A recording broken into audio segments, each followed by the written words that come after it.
তো লাইলাতুল কদর আমরা জানি যে এই রাত্রিটি বছরের সবচাইতে গুরুত্বপূর্ণ রাত্রি এবং এ রাত্রে যে সওয়াব, যে পুণ্য, যে নৈকট্য অর্জন করা যায় অন্য রাত্রে কিন্তু এতটা করা যায় না। তার কারণ হিসাবে বেশ কিছু কথা উল্লেখ করা যেতে পারে। প্রথমত, এ রাত্রির গুরুত্ব বোঝাতে গিয়ে আমরা বলতে পারি যে এই রাত্রিটি হচ্ছে কোরআন নাজিলের রাত্রি। মহান রব্বুল আলামিন এ রাত্রে কোরআন নাজিল করেছেন। আল্লাহ রব্বুল আলামিন তার পবিত্র কালামে বলছেন, ইন্না আনজালনাহু ফি লাইলাতিল কদর, নিশ্চয় আমরা পবিত্র কোরআনকে এই কদরের রাত্রে নাজিল করেছি। তো এখানে নাজিলের যে ব্যাপারটি সেটি হচ্ছে যে লাউহে মাহফুজ থেকে মহান রব্বুল আলামিন পুরো কোরআন দুনিয়ার যে আকাশ আছে সে আকাশে নাজিল করেছেন এবং সেখান থেকে জিব্রাইল আমিন আলাইহিস সালামের মাধ্যমে পুরো 23 বছরে নবী করিম সাল্লাল্লাহু আলাইহি সাল্লামের উপরে নাজিল করা হয়েছে। তো এই জন্য এই রাত্রিটি গুরুত্ব অনেক বেশি। এরপর দ্বিতীয় কথা বা কারণ হিসেবে আমরা উল্লেখ করতে পারি, এই রাত্রিটি হচ্ছে লাইলাতুন মুবারাকা, অর্থাৎ বরকতময় রাত্রি। যেমনটি মহান রব্বুল আলামিন ঘোষণা করছেন, ইন্না আনজালনাহু ফি লাইলাতিন মুবারাকা, যে নিশ্চয় আমরা এই কোরআনকে বরকতময় রাত্রে নাজিল করেছি। কারণ এই রাত্রে একজন মুমিন কিয়ামের মাধ্যমে আরও অন্যান্য মাধ্যমে অনেক পুণ্য বা সওয়াব হাসিল করতে সক্ষম হয়, যার কারণে এই রাত্রিটি বরকতময় রাত্রি। তৃতীয় কারণ হিসাবে আমরা বলতে পারি যে এই রাত্রিটি হচ্ছে ভাগ্য নির্ধারণের রাত্রি। মহান রব্বুল আলামিন লাউহে মাহফুজে পৃথিবীর ভাগ্য লিপিবদ্ধ করে রেখেছেন। সেখান থেকে আগামী 1 বছরের জন্য এই পৃথিবীতে কি কি ঘটবে, কার রিজিক কেমন হবে, কার মৃত্যু হবে, কার আগমন ঘটবে পৃথিবীতে, এ সব কিছুর একটি চার্ট, একটি বাজেট ফেরেশতাদের হাতে তুলে দেওয়া হয়। তো এই জন্য এই রাত্রিটি হচ্ছে কদরের রাত্রি। যেমনটি আমরা সূরাতুল কদরে দেখতে পাই, মহান রব্বুল আলামিন বলছেন, তানাজ্জালুল মালাইকাতু ওয়ার রূহু ফিহা বিইذনি রাব্বিহিম মিন কুল্লি আমর, যে এই রাত্রে ফেরেশতারা অবতরণ করেন। এবং রূহ শব্দের অর্থ অনেক রকম করেছেন। তো সবচাইতে যেটি বিশুদ্ধ বা কাছাকাছি সেটা হচ্ছে জিব্রাইল আলাইহিস সালাম, যেহেতু উনি সম্মানিত ফেরেশতা, এই জন্য ওনাকে আলাদা করে উল্লেখ করা হয়েছে এখানে, যে ফেরেশতা মণ্ডলী এবং জিব্রাইল আলাইহিস সালাম অবতরণ করেন এই রাত্রে আল্লাহ রাব্বুল আলামিনের অনুমতিক্রমে মিন কুল্লি আমর, সমস্ত বিষয়াদি নিয়ে। তো তাহলে আমরা বুঝতে পারলাম যে এই রাত্রের গুরুত্ব এজন্য বেশি যে এই রাত্রে ফেরেশতারা সৃষ্টিকুলের ভাগ্য নিয়ে অবতরণ করেন। এরপরে চতুর্থ নাম্বার কারণ হিসাবে আমরা উল্লেখ করতে পারি যে লাইলাতুল খাইর, কল্যাণের রাত্রি। আল্লাহ রাব্বুল আলামিন ঘোষণা করছেন, লাইলাতুল কদরি খায়রুম মিন আলফি শাহর, যে এই কদরের রাত্রিটি হচ্ছে 1000 মাসের চেয়ে উত্তম রাত্রি। অর্থাৎ 1000 মাসে একজন মুমিন ইবাদত বন্দেগী করে যে সওয়াব অর্জন করবে, এই এক রাত্রে যদি কোনো মুমিন ইবাদত করে তাহলে সেই 1000 মাসে ইবাদত করার চেয়ে উত্তম ইবাদত হিসাবে বিবেচিত হবে। আমরা 1000 মাসকে যদি হিসাব করি তাহলে আমরা দেখতে পাই যে 1000 মাস সমান 83 বছর 4 মাস। সুবহানাল্লাহ। একজন মানুষ হয়তো এতদিন বাঁচেও না অনেকে, তো একটি রাত্রির ইবাদত তার এত বছরের চেয়ে উত্তম ইবাদত হিসাবে গণ্য হবে। এজন্য এই রাত্রির গুরুত্ব অন্যান্য রাত্রির চেয়ে বেশি। এমনিভাবে নবী করিম সাল্লাল্লাহু আলাইহি সাল্লাম ঘোষণা করেছেন যে ইন্না হাযা আশ-শাহর ক্বাদ জাআকুম ওয়া ফীহি লাইলাতুন খায়রুম মিন আলফি শাহর, নিশ্চয় এই মাস তোমাদের কাছে আগমন করেছে, এই মাস অর্থাৎ রমজান মাস, ওয়া ফীহি লাইলাতুন খায়রুম মিন আলফি শাহর, আর এতে এমন একটি রাত্রি আছে যেটি 1000 মাসের চেয়েও উত্তম রাত্রি। হরিমাহা মান হরিমাহা ফাকাদ হরিমাল খায়রা কুল্লাহ, যে ব্যক্তি এই রাত্রি থেকে বঞ্চিত হবে সে পুরো কল্যাণ থেকেই বঞ্চিত হলো। ইন্না লিল্লাহি ওয়া ইন্না ইলাইহি রাজিউন। ওয়ালা ইহরামু খায়রাহা ইল্লা মাহরুম, আর এর কল্যাণ থেকে তারাই বঞ্চিত হয় যারা নাকি হতভাগা। আল্লাহ রাব্বুল আলামিন আমাদেরকে এ রাত্রে জাগরণ, এ রাত্রে ইবাদত করার তৌফিক দান করুন। এজন্য এ রাত্রের গুরুত্ব অন্যান্য রাত্রের চেয়ে বেশি। এরপরে আমরা পঞ্চম কারণ হিসাবে উল্লেখ করতে পারি এখানে যে এই রাত্রিটা হচ্ছে লাইলাতুস সালাম, অর্থাৎ শান্তির রাত্রি। যেমনটি মহান রব্বুল আলামিন সূরাতুল কদরের শেষ আয়াতে বলছেন, সালামুন হিয়া হাত্তা মাতলাইল ফজর, যে এই রাত্রিটি হচ্ছে শান্তিময়। কখন? কতক্ষণ পর্যন্ত? ফজর উদিত হওয়া পর্যন্ত। অর্থাৎ মাগরিব থেকে নিয়ে ফজর পর্যন্ত এই রাত্রিটি শান্তিময়। যত কল্যাণ আছে সমস্ত কল্যাণ অবতরণ হয় এবং কোলাহলমুক্ত, বিশৃঙ্খলামুক্ত, যাতে করে একজন বান্দা, একজন মুমিন যেন সুষ্ঠুভাবে এই রাত্রের ইবাদত বন্দেগী সে পালন করতে পারে।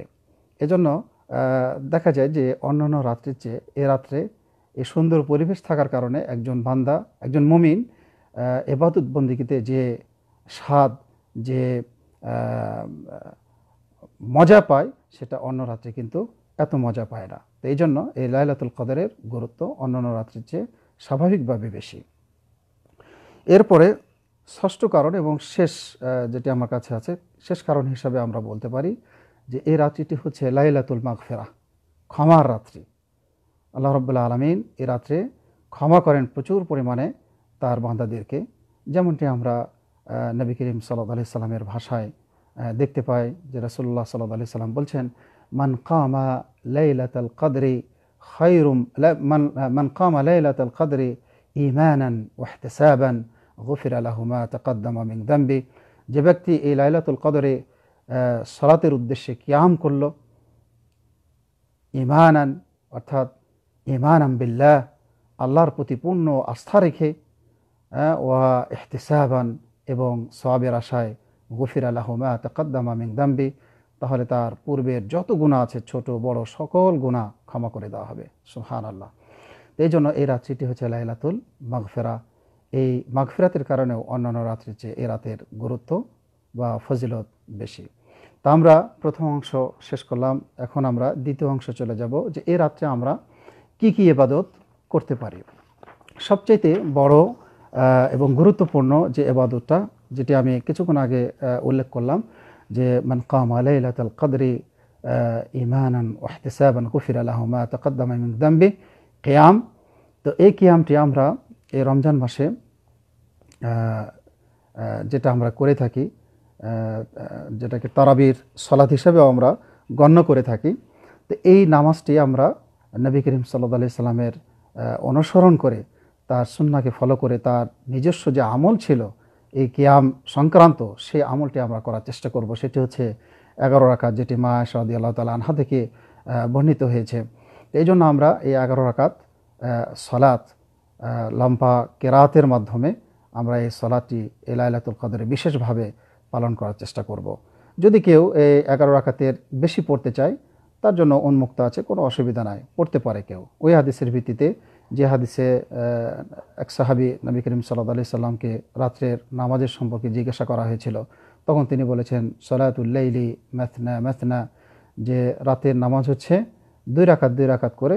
ফাইদা খাশিয়া আহাদুকুমুস সুবহা, যখন তোমাদের কেউ সকাল হয়ে যাওয়ার আশঙ্কা করবে, ফালিসাল্লি রাকাতান তুতিরু লাহু মা সাল্লা, যে সে যেন সকাল হয়ে যাওয়ার আশঙ্কা করলে 1 রাকাত নামাজ পড়ে নেবে, সেটা তার জন্য বেজর হিসেবে পরিগণিত হবে। তো এই জন্য আমরা এই রমজান মাসের বিশেষ করে এই লাইলাতুল কদরের এই রাত্রে আমরা কিয়ামুল লাইল হিসেবে এই সালাত আদায় করার চেষ্টা করব। দ্বিতীয় ইবাদত হিসেবে আমরা উল্লেখ করতে পারি এবং গুরুত্বপূর্ণ, অত্যন্ত গুরুত্বপূর্ণ, শুধু কিয়ামুল লাইলের জন্য নয়, পুরো রমজান মাস জুড়ে এবং রমজানের বাইরেও, সেটি হচ্ছে দোয়া ওয়া যিকর, দোয়া এবং জিকির। কারণ দোয়াটা অত্যন্ত গুরুত্বপূর্ণ ইবাদত। কারণ নবী করিম সাল্লাল্লাহু আলাইহি সাল্লাম যখনই কোনো প্রয়োজন অনুভব করেছেন, তখনই মহান রব্বুল আলামিনের সান্নিধ্যে তিনি দুহাত তুলেছেন, দোয়া করেছেন। তো এই জন্য এই দোয়াটি আমাদেরকে এই রাত্রে বেশি বেশি করে করতে হবে। কারণ এই রাত্রে মহান রব্বুল আলামিন ক্ষমা করে থাকেন। আর ক্ষমা নেওয়ার জন্য আমাদেরকে অবশ্যই তার শরণাপন্ন হতে হবে, তার কাছে চাইতে হবে। তো এক্ষেত্রে আমরা দোয়ার ক্ষেত্রে যেটা বলবো যে নবী করিম সাল্লাল্লাহু আলাইহি সাল্লাম মা আয়েশা রাদিয়াল্লাহু তাআলা আনহাকে এই রাত্রে বিশেষ করে একটি দোয়া তিনি শিখিয়েছেন, যেটি তিনি যখন জানতে পেরেছেন তারপর থেকে আর কখনো ছাড়েননি। সেই দোয়াটি হচ্ছে আল্লাহুম্মা ইন্নাকা আফুউন তুহিব্বুল আফওয়া ফাফু আন্নি, অর্থাৎ হে আল্লাহ, তুমি ক্ষমাশীল, ক্ষমা পছন্দ করো, সুতরাং আমাকে তুমি ক্ষমা করে দাও। তো খুবই চমৎকার একটি দোয়া এবং অত্যন্ত গুরুত্বপূর্ণ, কারণ ক্ষমাই হচ্ছে একজন মুমিনের জন্য শ্রেষ্ঠ সম্পদ, শ্রেষ্ঠ উপহার। কারণ মহান রব্বুল আলামিন কোনো বান্দাকে ক্ষমা করে দিলে তার জন্য সব কিছুই উন্মুক্ত হয়ে গেল, জান্নাতে যাওয়া সহজ হয়ে গেল, সব কিছুই উন্মুক্ত হয়ে গেল। এই জন্য আমাদেরকে এ রাত্রে বেশি বেশি করে ক্ষমা চাইতে হবে আল্লাহ রব্বুল আলামিনের কাছে। এরপরে সাথে সাথে যিকির আজকার, যেটা তাসবিহ তাহলিল আমরা পড়ে থাকি, সেটি হলো যে যিকির আজকার, আমরা অনেক যিকির আজকার আছে। উল্লেখ হিসেবে আমি বলবো যে আল্লাহ রাব্বুল আলামিনের কাছে 4টি কালিমা প্রিয়, উত্তম। সেই 4টি কালিমা হচ্ছে সুবহানাল্লাহ, আলহামদুলিল্লাহ, আল্লাহু আকবার, লা ইলাহা ইল্লাল্লাহ। তারপরে আমরা বলতে পারি কালিমাতানি খাফিফাতানি আলাল লিসান থাকিলাতানি ফিল মিজান হাবিবাতানি ইলার রহমান সুবহানাল্লাহি ওয়া বিহামদিহি সুবহানাল্লাহিল আযীম। 2টি কালিমা যেটি বলতে হালকা, উচ্চারণে হালকা, ওজনে ভারী, কিন্তু আল্লাহ রাব্বুল আলামিনের কাছেও প্রিয়। সেই 2টি কালিমা হচ্ছে সুবহানাল্লাহি ওয়া বিহামদিহি সুবহানাল্লাহিল আযীম। তাহলে আমরা এই জিকিরের মাধ্যমে পুরো দিনটা অতিবাহিত করতে পারি। এর সাথে সাথে আমরা নবী করিম সাল্লাল্লাহু আলাইহি সাল্লামের ওপর দরুদও জারি রাখব। তাহলে আমরা দোয়া এবং জিকির এই দুটো ইবাদত পাশাপাশি আমরা কিয়ামের পাশাপাশি করার চেষ্টা করব। এরপরে যেটি হচ্ছে সেটি হচ্ছে কিরাআতুল কোরআন। এটি অত্যন্ত গুরুত্বপূর্ণ, কারণ এই রাত্রি তো কোরআন নাজিল হয়েছে, কোরআনের রাত্রি। এই রাত্রিটি আসলেই কোরআনের রাত্রি। এই জন্য আমাদেরকে বেশি বেশি করে কোরআন তেলাওয়াত করার চেষ্টা করতে হবে। রাসূলুল্লাহ সাল্লাল্লাহু আলাইহি সাল্লাম বলছেন, মান কারাআ হারফাম মিন কিতাবিল্লাহ ফালাহু হাসানাহ। যে ব্যক্তি কোরআন থেকে একটি হারফ একটি অক্ষর পড়বে, তার জন্য একটি নেকি আছে। ওয়াল হাসানাতু বিআশরি আমসালিহা, আর একটা নেকি 10টা নেকিতে রূপান্তরিত হয়ে যায়। লা আকুলু আলিফ লাম মিম হারফ। নবী করিম সাল্লাল্লাহু আলাইহি সাল্লাম বলছেন যে আমি বলছি না যে আলিফ লাম মিম এই 3টি অক্ষর একটি অক্ষর, বরং ওয়ালাকিন আলিফুন হারফুন, আলিফ একটি হারফ, ওয়া মিমুন হারফুন, লামুন হারফুন, ওয়া মিমুন হারফুন। প্রত্যেকটা আলাদা, অর্থাৎ প্রত্যেকটা হারফের জন্য একটা একটা করে নেকি অবধারিত আছে। এরপরে নবী করিম সাল্লাল্লাহু আলাইহি সাল্লাম বলছেন যে ইকরাউল কোরআন, তোমরা কোরআন পড়ো। ফাইন্নাহু ইয়াতি ইয়াউমাল কিয়ামাতি শাফিআন লিআসহাবিহি, কেননা এই কোরআন কিয়ামতের দিন তোমাদের যারা পাঠক হবে কোরআনের, তাদের জন্য সুপারিশকারী হিসেবে আগমন করবে। সুবহানাল্লাহ। এজন্য আমরা এই মহিমান্বিত রাতে কোরআন তেলাওয়াত সাধ্য অনুযায়ী যদি কেউ খতম করতে পারে, তাহলে নূরুন আলা নূর, তার জন্য অনেক ভালো। এজন্য আমরা চেষ্টা করব এই রাত্রে কোরআন তেলাওয়াত বেশি বেশি করে আদায় করার জন্য। এর সাথে আরও আমরা যে ভালো কাজ আছে সে কাজগুলো আমরা করতে পারি। তো এই রাত্রের প্রস্তুতি হিসাবে আমরা এই রাতের দিন থেকে আমরা এই প্রস্তুতি গ্রহণ করতে পারি বিভিন্ন কল্যাণমূলক কাজের মাধ্যমে।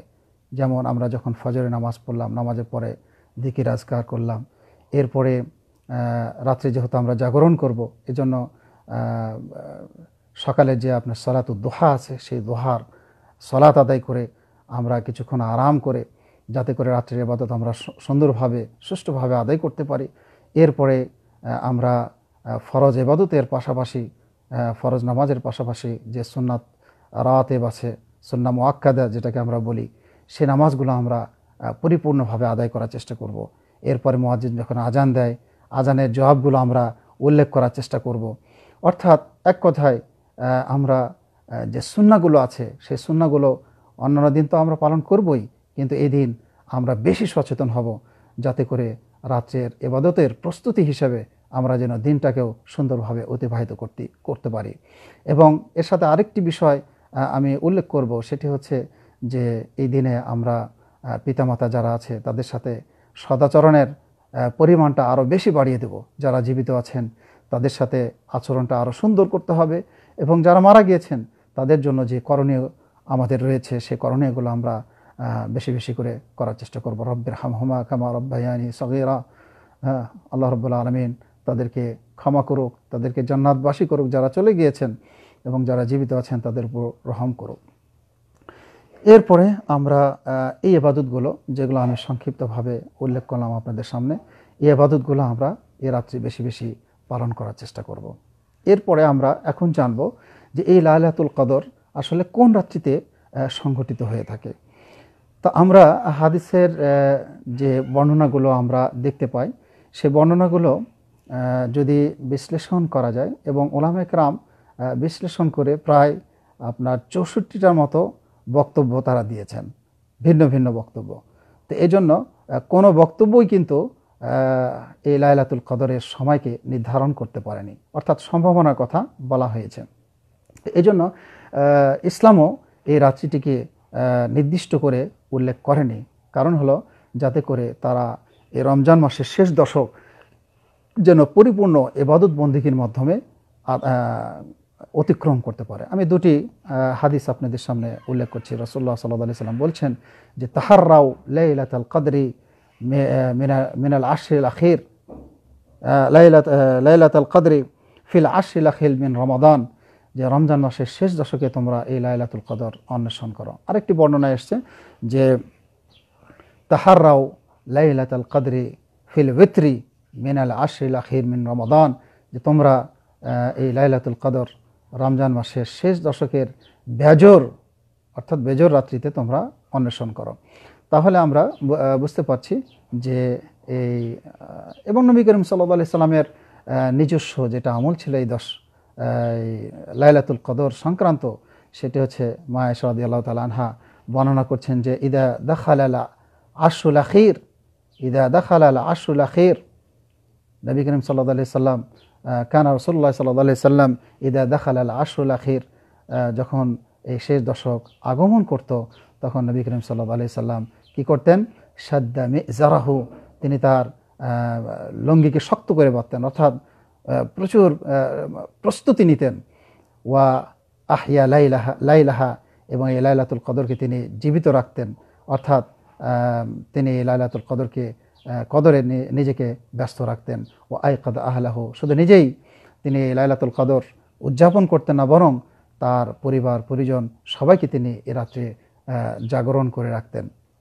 তাহলে আমরা এই রাতের গুরুত্ব এবং মাহাত্ম্য বুঝতেই পারছি যে নবী করিম সাল্লাল্লাহু আলাইহি সাল্লাম এই রাত্রিকে কতটুকু গুরুত্ব দিয়েছেন। এজন্য আমরা দেখতে পাই যে অন্যান্য মাসে বা এই রমজান মাসেই প্রথম দশক বা দ্বিতীয় দশকে নবী করিম সাল্লাল্লাহু আলাইহি সাল্লাম যত ইবাদতের জন্য প্রস্তুতি নিয়েছেন তার চেয়ে সবচেয়ে বেশি প্রস্তুতি নিয়েছেন তিনি এই শেষ দশকে।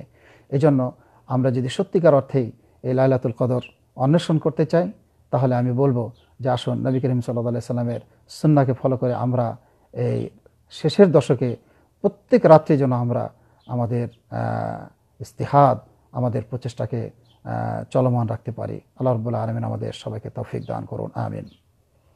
এক্ষেত্রে আমাদেরকে যেটি করতে হবে, বিশ্বাস রাখতে হবে, সেটি হচ্ছে লাইলাতুল কদরের সময় সম্পর্কে। সেটি হলো যে শেষ দশকের যে কোনো রাত্রে সংঘটিত হতে পারে। এরপরে এই রাত্রে এই লাইলাতুল কদর দেখা গেল যে এই রমজানে যে রাত্রিতে সংঘটিত হবে, সামনের রমজানে ভিন্ন রাত্রিতে সংঘটিত হতে পারে। অর্থাৎ এই রমজানে যদি 21শে রাত্রিতে সংঘটিত হয়, তাহলে এমনটা নয় যে আগামী রমজানে 21শে রাত্রিতে হবে, 23শে হতে পারে, 25শে হতে পারে, 27শে হতে পারে, 29শে হতে পারে, বা জোর সংখ্যায় হতে পারে। তো এই জন্য আমরা বিশ্বাসটা রাখবো যে শেষ দশকের যে কোনো রাত্রে হতে পারে, এবং সেটা পরিবর্তনযোগ্য পরবর্তী রমজানে। এরপরে এই শেষ দশকের মধ্যে সবচেয়ে বেশি সম্ভাবনা যেটা আমি বললাম সেটা হলো আমাদেরকে বিশ্বাস রাখতে হবে বেজর রাত্রিগুলোতে। এরপরে বেজর রাত্রির মধ্যে 27শের রাত্রিটি বেশি সম্ভাবনাময়, কিন্তু কনফার্ম নয়। এই জন্য আমরা প্রত্যেক রাত্রিকেই সমান গুরুত্ব দিয়ে আমরা এই ইবাদত পালন করার চেষ্টা করব। তা আমরা মোটামুটি সময় সম্পর্কেও জানলাম, তৃতীয় ধাপ। এরপরে চতুর্থ ধাপ, সর্বশেষ যেটি, সেটি হলো যে আমাদের সময় আসলে অনেক হয়ে গেছে, এজন্য আমি খুব সংক্ষেপে উল্লেখ করছি হাদিসের ভাষায়। সেটা হচ্ছে যে আমাদের লাইলাতুল কদর এই রাত্রে সংঘটিত হলো কিনা এটা আমরা কিভাবে বুঝবো। এর কিছু আলামত আছে যেটি হাদিসে এসছে। একটি হলো যে এই রাত্রি গত হয়ে সকালে যখন সূর্য উদিত হবে, সেই সূর্যের কিরণ, যেটাকে ওই আপনার সূর্যের আলো যখন পড়ে তখন রেখার মতো একটা যে টান পড়ে, সেই রেখা থাকবে না। অর্থাৎ আলো কিরণ অত শক্ত হবে না। এরপরে দ্বিতীয় আলামত হিসাবে থাকবে হলো আপনার এ রাতের যে চাঁদ, এই চাঁদ দেখা যাবে যে আপনার একটা বাটি, যে বাটি বা থালা যে খাওয়া হয় যে থালাতে, সে থালা অর্ধেক করলে যেমন দেখা যায়, ঠিক তেমনি এই রাত্রি উদযাপিত হওয়ার পর এই চন্দ্রটা ঠিক সেভাবে দেখা যাবে। অর্থাৎ আপনার সূর্য ওঠার আগে, ফজরের আগ দিয়ে এইভাবে এই পরিবেশে চন্দ্রটাকে আমরা দেখতে পাবো। এরপরে এই রাত্রি ভারসাম্যপূর্ণ হবে এদিক থেকে যে গরমও থাকবে না রাত্রে, খুব ঠান্ডাও থাকবে না, যেটাকে আমরা নাতিশীতোষ্ণ বলি। সেই রকম একটা পরিবেশ এ রাত্রে অবস্থান করবে। অর্থাৎ একটা মনোরম পরিবেশ, ইবাদতের জন্য একটা মনোরম পরিবেশ অবস্থান করবে। এরপরে চতুর্থ কারণ হিসাবে সেটি হচ্ছে যে এ রাত্রে শয়তানদেরকে কোনো কিছু, ওই যেটাকে আমরা কি বলে, শেহাব, আগুনের কুণ্ড, যেটাকে ওই শেহাব, আগুনের কুণ্ড যেটা হয়, যেটাকে বলা হয়, এটা যে যারা শয়তান জিন যারা আকাশের তথ্য চুরি করার জন্য আকাশের কাছাকাছি অবস্থান করে, তো তাদেরকে নিক্ষেপ করার জন্য যে আগুনের পিণ্ডি যে নিক্ষেপ করা হয়ে থাকে, সেটি এ রাত্রে নিক্ষেপ করা হবে না। তো আমরা এই আলামতগুলো যদি দেখতে পাই কেউ, তাহলে বুঝতে পারবো যে আজকের রাত্রে লাইলাতুল কদর সংঘটিত হয়েছে। তো আমি আমার কথা দীর্ঘায়িত করছি না, যেহেতু সময় বেঁধে দেওয়া হয়েছিল, তো আমি সময় অতিক্রম করে ফেলেছি অলরেডি। এই জন্য আমি সর্বশেষ যেটা বলবো যে আজকের রাত্রি, এই লাইলাতুল কদরের রাত্রি একজন মুমিনের জন্য শ্রেষ্ঠ সম্পদ, একজন মুমিনের জন্য শ্রেষ্ঠ উপহার। এই জন্য আমরা জানি না যে এই রমজানের পরে আমরা কারা জীবিত থাকব, আগামী রমজান আমরা পাবো কিনা। এজন্য এই ফোরসা, এই সুযোগটুকু আমরা গনিমত হিসেবে গ্রহণ করার চেষ্টা করব, নিজে গ্রহণ করব, নিজে জাগ্রত থাকব, নিজে ইবাদত বন্দেগী করব, এবং আমার নিকটস্থ যারা আছে, পরিবার পরিজন, এরপরে বন্ধু বান্ধব, আত্মীয় স্বজন, পাড়া প্রতিবেশী, তাদেরকেও আমরা এ সম্পর্কে সচেতন করব।